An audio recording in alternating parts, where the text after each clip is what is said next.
Hey everybody, Photoman here. Thanks for tuning in for another video. Built in 1966, Foothills Stadium, formerly Burns Stadium, was a baseball stadium.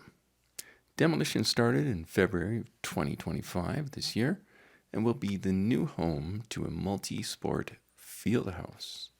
The Calgary Cannons AAA baseball club played here until they were relocated to Albuquerque, New Mexico in 2002. Afterwards, it was home to the long-folded Calgary Vipers of the North American League.